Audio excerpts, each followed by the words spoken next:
For today's video, magluluto naman tayo ng nakakataob kaldero na pork bistec.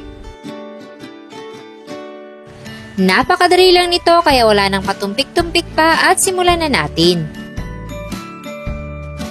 Gagamit tayo dito ng pork kasim dahil mas marami yung laman at konti lang yung taba. Then, slice lang natin to sa maninipis na cut gaya nito.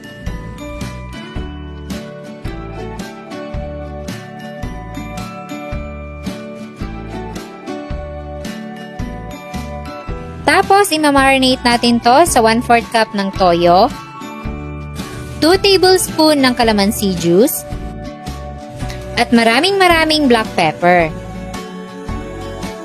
Haluin ng mabuti para manuot lahat ng pampalasa dun sa ating meat.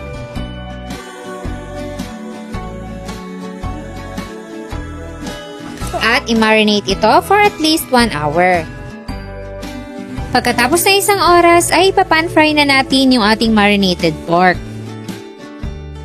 By batch lang yung papapan fry at hintayin lang natin na mag-brown saka natin i-flip naman sa kabilang side. Kapag ganito na yung ating pork, pwede na yung hanguin at isunod naman yung ibang batches.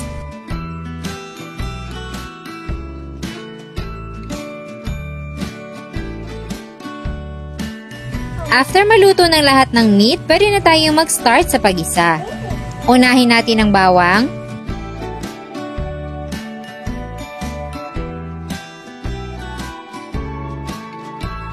at magigisa lang tayo ng konting sibuyas dahil maglalagay pa tayo niyan mamaya.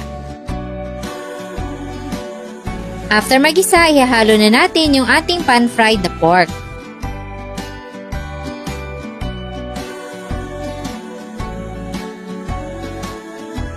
Ilagay na rin natin dito yung naiwang marinade at konting tubig dahil palalambutin muna natin yung ating meat. Syempre, ayaw natin ng makunat na bistec.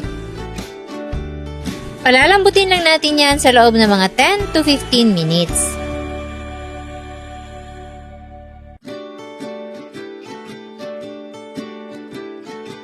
Kapag malambot na yung meat, maglalagay tayo ng konting brown sugar pampambalanse ng lasa.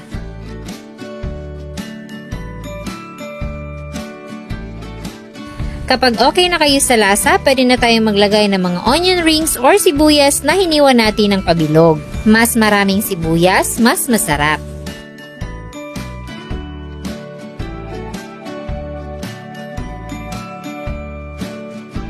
So ayan, ready na ang ating napakadali at napakasarap na pork bistec.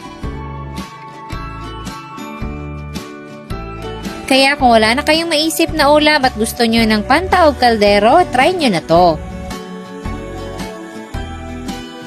Siguradong uulit-ulitin nyo ang pagluluto nito kaya ilalagay ko na sa baba ang kompletong listahan ng mga sangkap.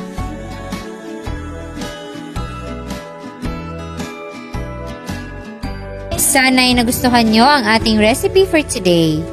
Enjoy!